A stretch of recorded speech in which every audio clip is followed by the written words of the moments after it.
अस्सलामुअलैकुम, क्या हाल है दोस्तों। उम्मीद करता हूँ आप सब खैरियत से होंगे। अल्हम्दुलिल्लाह, अल्लाह का शुक्र है, हम लोग भी ठीक हैं।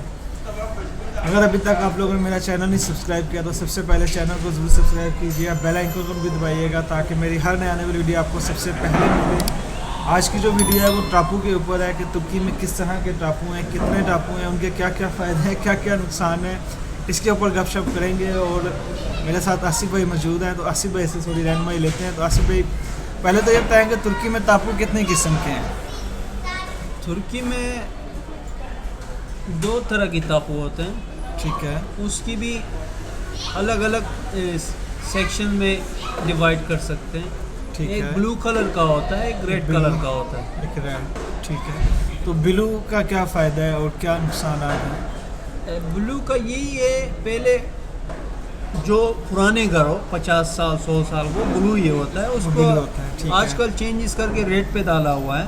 ठीक है। ब्लू की यही दूसरी वजूहत ये भी है, या दूसरा सिस्टम, मिसाल के तौर पर एक लैंड समझ लीजिए, ठीक है। खाली लैंड, फर्टाइल लैंड या खाली लैंड, वो ठीक। ब्लू दिया जाता है। ठीक है। उसके ऊपर पता चलता है कि कंस्ट्रक्शन करना है नहीं करना, वो डिटेल्स वहाँ पे आ जाता मेंशन की जाती है। डेफिनेटली। ठीक है। दूसरी ब्लू टप्पू का सिस्टम, मिसाल के तौर पर एक घर समझ लीजिए, ठीक है, ठीक है। एक नया घर समझ लीजिए, पुराना भी नहीं। ठीक वहाँ है। पे आपको यही पता चलेगा कि उस किस के नाम पे हिस्से, यानी वहाँ पे प्रॉब्लम होगा। ब्लू जो नया घर है, वो नया बिल्डिंग है या नया प्रोजेक्ट है, वहाँ पे अगर ब्लू होगा तो डेफिनेटली प्रॉब्लम वाला होगा। मतलब किस तरह की प्रॉब्लम कहना चाह रहे यहाँ हैं। पे हिस्से लिखा जाता है, शेयर्स होता है वहाँ पे। ठीक है। गवर्नमेंट के हाथ में या किसी बैंक के हाथ में उसके शेयर्स होते हैं। ठीक है। जी डेफिनेट। तो वो रेड तब्बू में भी होता है, लेकिन उसकी सिस्टम में आपको बता सकता हूँ कैसे। ठीक है। अच्छा, जैसे आपने जिक्र किया कि शेयर में होता है, अगर किसी ने चेक करना हो, कोई पहले से देखते बिल्डिंग परचेज करने से पहले चेक करना हो कि इसके टापू में कोई मसला है या नहीं, तो वो कैसे कर सकता है कोई। उसका आने से पहले मैं रेड तब्बू के बारे में बताना चाहता हूँ। रेड हाँ तब्बू जी, की कुछ वजूहत, सिस्टम क्या है। जब प्रॉपर्टी नया समझ लीजिए या पुराना समझ लीजिए, कोई बात नहीं, रेड तब्बू ही होता है। वहाँ पे एक चीज़ लिखा हुआ होता है, ख़त इर्तिफ़ाक़ ख़त मुल्कियत। ठीक है। वहाँ पे ख़त इर्तिफ़ाक़ी जब भी कोई घर बन जाए उसको ख़त इर्तिफ़ाक़ी ही लिखा जाता है। ख़त मुल्कियत उस वक्त होता है कि जब उसका इस्कान निकल आए। ठीक है। इस्कान का सवाल भी पूछेंगे लोग, इस्कान क्या है। जो अनप्रोफेशनल लोग हैं, जो यहाँ पे स्पेशली बुरा ना मानिए, पाकिस्तानी लोग बुरा क्यों मानना है, इन्फॉर्मेशन के लिए तो शेयर कर रहे हैं। जो आते हैं वहाँ कहते हैं इस्कान नहीं है, ये नहीं है, वो नहीं है। दरअसल इस्कान ऐसी बड़ी बात नहीं है। घर 10 साल पुराना हो, 4 साल पुराना हो, 5 साल पुराना, इस्कान दरअसल कुछ नए घरों में आ ही जाते हैं। ठीक है। वो नहीं निकलते। क्यों निकलता है? या कंस्ट्रक्शन कंपनी उसके पैसे नहीं दिया हुआ होता है, दरअसल दे दिया जाता है। ठीक है। घर की कंप्लीशन में किसी एक ज़र्रा भी ऊपर नीचे हो जाए तो इसका नहीं आता, इसी वजह से। दूसरी वजूहत, मैं एक हफ्ते पहले एक पाकिस्तानी भाई के साथ, आपकी तरह एक भाई है, बड़े भाई है, दोस्त है, ठीक है, उनके साथ बात कर रहा था। कह रहा है कि मेरे घर में कोई प्रॉब्लम नहीं, इसका आया हुआ है, मैंने लेकिन तब्बू ख़त मुल्कियत नहीं लिखा हुआ है। वो कैसे सिस्टम? मैंने कहा भाई इसका आया हुआ है, ठीक है, ख़त मुल्कियत इसीलिए नहीं लिखा हुआ है कि तुमने 2000 या 5000 जो खर्चा देना पड़ता है वो तुमने नहीं दिया हुआ, इसीलिए नहीं आया हुआ है। ठीक है। कहते हैं कि तब्बू में ख़त मुल्कियत लिखना चाहिए, इसका होना चाहिए। ठीक है। एक एक्सपीरियंस मेरे और किसी कस्टमर के साथ नाम नहीं देना चाहता, और कहाँ है वो भी नहीं कहना चाहता। फायदा नहीं है, बस हम इंफॉर्मेशन के लिए शेयर करना चाहते हैं लोगों को, जरा इंफॉर्मेशन रही। इसी के पीछे पड़े हुए थे कि इसका होना चाहिए, ख़त मुल्कियत होना चाहिए। आगे जाके वो ख़त इर्तिफ़ाक़ी की प्रॉपर्टी ले लिया। क्यों? उसको आगे जाके पढ़ के दिमाग खा के उनको पता चल गया कि इसका ऐसा है, ख़त मुल्कियत ऐसा है, ऐसा होना चाहिए। अब आता हूँ शेयर्स के बारे में। रेड तब्बू में डेफिनेटली अगर किसी भी तरह का शेयर्स तो छोड़ दीजिए, मिसाल के तौर पर शेयर्स दो तरह के हो सकते हैं। मिसाल के तौर पर आपके नाम पे, मेरे नाम पे 50-50% हो सकते हैं, उसमें कोई प्रॉब्लम नहीं है। सही। दरअसल प्रॉब्लम टैक्सेस में होता है। घर का कोई टैक्स हो 100, 200, 1000, 2000 लीरा जितना भी हो, ठीक है। ठीक है। अगर उस तरह का कोई टैक्स प्रॉब्लम है प्रॉपर्टी में, यकीन रखिए अगर मेरे नाम पे उसमें कोई टैक्स वगैरह रहता है तो आपके नाम पे ट्रांसफ़र नहीं कर सकता। सही। वो डेफिनेटली शेयर क्लीन ही होगा तभी ट्रांसफ़र कर सकता हूँ। सही। पाकिस्तानी लोग इसके बारे में पीछे रहते हैं कि मैं चेक करवाऊँ, ये करवाऊँ, वो करवाऊँ। आप चेक करवाएं भी या ना करवाएं भी, वहाँ पे बंदा क्या ही रहता है कि इस प्रॉपर्टी के ऊपर इतना टैक्स है, इसमें नहीं दे रहे हैं, और ट्रांसलेशन यूज़ करते हैं। मैं आगे जाके उसके बारे में बात करेंगे, टाइटल डीड कैसे, यानी थप्पू या टाइटल डीड कैसे ट्रांसफ़र होता है। मैं इसी पे आने वाला था, मतलब कि इन दोनों में क्या फ़र्क है, टापू में और ये टाइटल डीड में? मतलब वो थप्पू या इंग्लिश में टाइटल डीड ही कहा जाता है, यहाँ पे थप्पू कहते हैं, तुर्किश में टापू कहते हैं। जी जी। उसमें यही मसला, यानी वहाँ पे ट्रांसलेशन होता है सब कुछ गवर्नमेंट के आगे। हम जैसे बैठे हुए हैं, एक ट्रांसलेशन खड़ा होगा, वो आपको ट्रांसलेट करेगा, आगे जाके एक ऑनर खड़ा होगा उसके साथ। मुझे गवर्नमेंट ऑफिशियल सोच लीजिए, एक ट्रांसलेटर, एक ऑनर, उसके साथ गप्पे लगा के ट्रांसफ़र किया जाता है। तो टाइटल डीड पे यही मसला है, यानी यहाँ पे ख़त मुल्कियत ऐसा ही लिखा जाता है, ठीक है। सही। हाँ, अगर आप चाहें चेक करना चाहें तो गवर्नमेंट ऑफिसर जाके चेक करवा सकते हैं, उसमें कोई बड़ी बात नहीं है। हाँ, ये याद रखिए अगर कोई टैक्स हो, टाइटल डीड ट्रांसफ़र नहीं हो सकता, ठीक है। टैक्स अगर उस पर है कोई पेंडिंग, डेफिनेटली, ठीक है। और दूसरा कहते वकील होना चाहिए, यानी वकील की अगर आप एक्स्ट्रा पैसे हैं तो वकील ले लीजिए, ठीक है। दरअसल वकील की ज़रूरत है ही नहीं, इस काम में ज़रूरत नहीं है। ज़्यादातर वो इंग्लैंड से आने वाले या अमेरिका से आने वाले, पता नहीं पाकिस्तान ऐसा सिस्टम है कि नहीं, वकील के पीछे पड़े हुए होते हैं कि वकील होना चाहिए, कि वकील की ज़रूरत ही नहीं। 100, 200 हज़ार उसके लिए देने के लिए क्या अपनी जेब में रखो, बच्चों को बीवी बच्चों को खर्चा करो। एक बात जैसे भी आपने जिक्र किया कि अगर किसी ने चेक करना हो, कंफर्म करना हो किसी किस्म का कोई टैक्स या कोई बिल्डिंग में या कुछ भी टापू में है, तो किस गवर्नमेंट के ऑफिस में जाके चेक किया? बल्दिया जाके, बल्दिया के ऑफिस में, बल्दिया के तपू मुदुल्लु पहले डिटेल क्लियर से कहना चाहता हूँ, मैं लिख दूंगा, ये मेंशन कर दूंगा। वहाँ पे जाके चेक करवा सकते हैं कोई प्रॉब्लम है कि नहीं है, मैं ले सकता हूँ कि नहीं ले सकता हूँ, बाकी पैसे लेके ले सकते हैं। तपू टाइटल डीड कैसे ट्रांसफ़र होता है, ठीक है। यहाँ पे एक हेरा फेरी की सिस्टम भी है, अगर आप किस तरह का कोई बताएं ज़रा, कोई एक्सप्लेन करें। क्या क्या चीज़ें ज़रूरत है?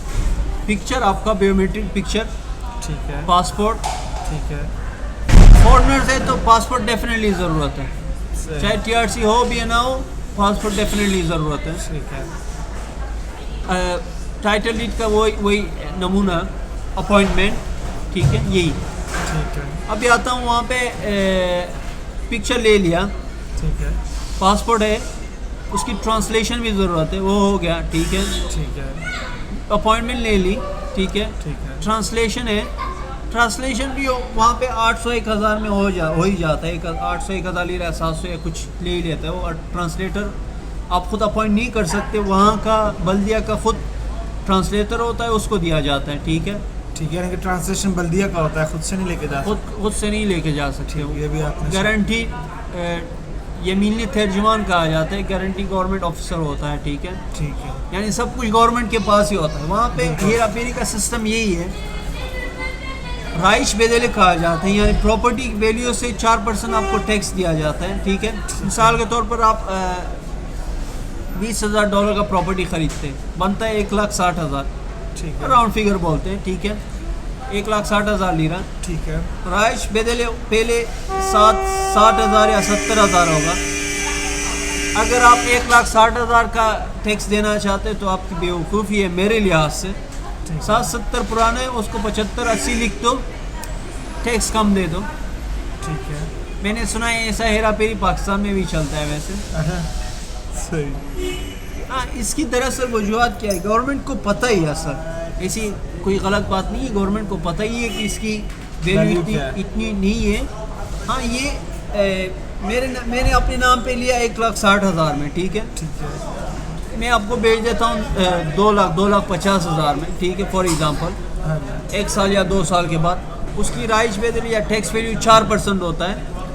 वो मैंने दिया था 1 लाख, वो मेरी प्रॉफिट थी, जितना मेरे जेब में आया वो मेरी प्रॉफिट है।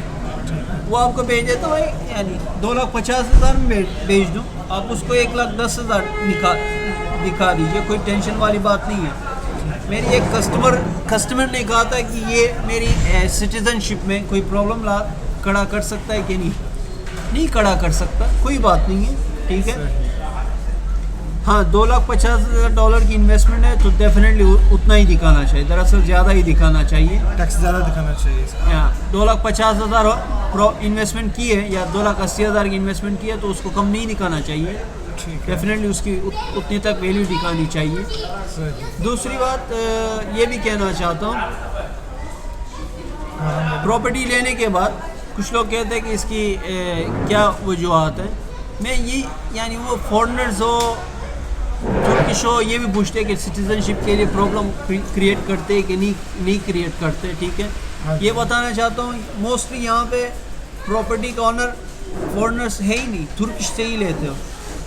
ठीक है हाँ, दो तरीके से भी सिटीजनशिप के लिए डेफिनेटली एक तुर्किश से ही प्रॉपर्टी लेना चाहिए, हमेशा, ठीक हो, फॉरनर से ना लीजिए, मतलब फॉरेनर से ना ये लीजिए। भी आपने अच्छी बात की। तो आसिफ भाई ये बताएं कि ये तो चलो हमने छोटे फ्लैट वगैरह की डिटेल ले ली आपसे, कुछ लोग कहते हैं कि हमारे पास 2.5 लाख है, 1.5 लाख है, 2 लाख है, मतलब जो बड़े इन्वेस्टर्स हैं उनके हवाले से कुछ कोई सजेशन देना चाहेंगे आपके, जो बड़े इन्वेस्टर्स हैं? बड़े इन्वेस्टर्स 2 तरह की जगह पे इन्वेस्ट करते हैं, ठीक है, ठीक है। सिटीजनशिप के लिए। ठीक है एक रेजिडेंशियल एरिया होता है, ठीक है एंड बड़े बड़े प्रोजेक्ट्स, ठीक है कंप्लीट या इनकम्प्लीट।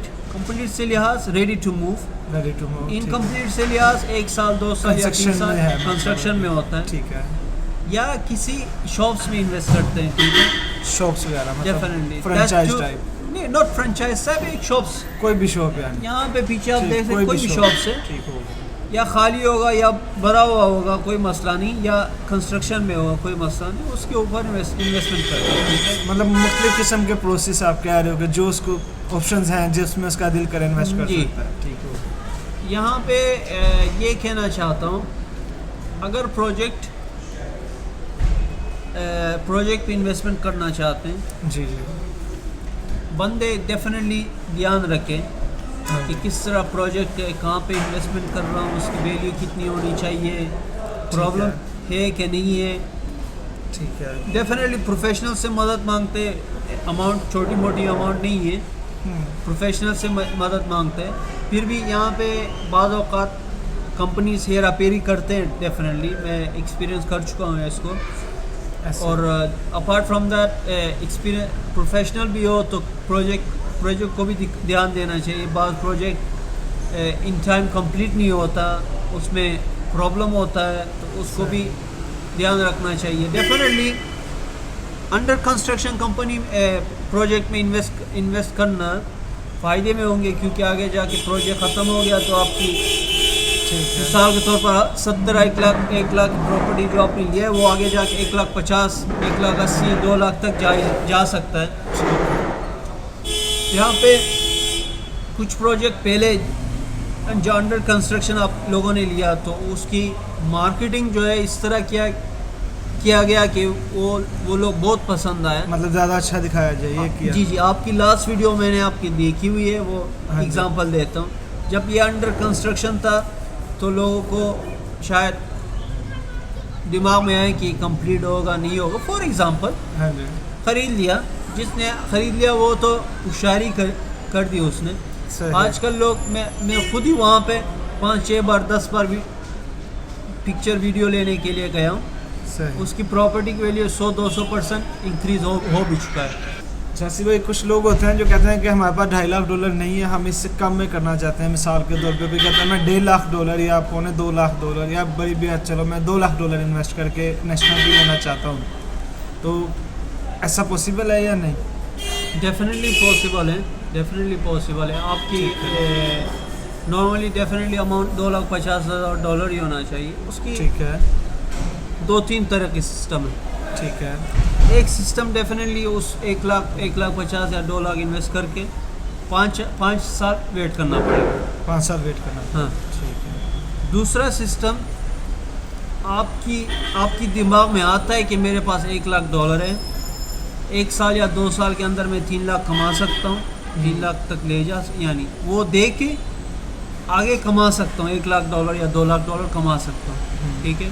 या आपके हाथ में $2,00,000 या $1,50,000 है, $1,50,000, बाकी आप 1 साल में कमा सकते हैं सही। या 18 महीने में कमा सकते हैं या 2 साल या 3 साल में कमा सकते हैं। ठीक है। उसके लिहाज से अंडर कंस्ट्रक्शन प्रोजेक्ट मैंने आपको जो कहा था, हाँ जी, ठीक है, उस पे इन्वेस्ट करके आप ले सकते हैं। सही। डेफिनेटली ये भी कहना चाहता हूँ, कुछ प्रोजेक्ट्स टाइटल डीड आपको नहीं देते। ठीक है। उसकी क्या वजह होती है? वो पैसे कंप्लीट नहीं दिया हुआ है ना, इसी वजह से नहीं दिया। नहीं, पेमेंट पूरी नहीं। मार्केटिंग डिफरेंट होती है, डिफरेंट प्रोजेक्ट की डिफरेंट मार्केटिंग होती है। उसके लिहाज से आप जो आपको पसंद आ जाए उस पर इन्वेस्टमेंट कर सकते हैं आप। या दोस्तों, ये कुछ इन्फॉर्मेशन थी टापू डीड के हवाले से, टापू के हवाले से। मतलब अगर टापू से रिलेटेड कोई ऐसा क्वेश्चन जो मेरे जेहन में नहीं आया हो या आप लोगों के जेहन में हो, या प्रॉपर्टी से रिलेटेड कोई भी क्वेश्चन अगर आपके जेहन में हो, तो भी नीचे आप कमेंट बॉक्स में अपना कमेंट लिख के हमें ज़रूर बता सकते हो कि ये सवाल या इसके मतलब आप दोबारा से अगर चाहते हो वीडियो बनाओ, तो मैं आसिफ भाई इधर ही होते हैं, जब दिल चाहे, जब मेरा दिल करे इनसे मिल सकते हैं, दोबारा वीडियो भी बना सकते हैं। तो इसके अलावा एक और गुजारिश करना चाहूँगा सिर्फ कि आसिफ भाई का अपना भी यूट्यूब का चैनल है, तो उसको भी लाजमी सब्सक्राइब कीजिएगा। लिंक आपको डिस्क्रिप्शन में मिल जाएगा। चैनल का नाम आसिफ भाई आप खुद बता दें। मिस्टर इंटरनेशनल नाम है। ठीक है। तो इनके चैनल का लिंक जो है मैं डिस्क्रिप्शन में दे दूँगा, उसको भी लाजमी आपने सब्सक्राइब करना है। और जितना हो सके वीडियो को लाइक कमेंट लाजमी किया करो। जो भी अगर आपको लगता है कि वीडियो में मैं सवाल नहीं पूछ सका, वो आप कमेंट करके मुझे ज़रूर बताइएगा। तो ये वीडियो आपको कैसी लगी है? अगर अच्छी लगी है तो लाइक लाजमी कीजिएगा और दोस्तों के साथ शेयर करना मत भूलिएगा। मुझे दीजिएगा इजाज़त। मैं इंशाल्लाह आपसे मिलता हूँ अगली वीडियो में। तब तक के लिए अल्लाह हाफिज़। अल्लाह हाफ़िज़।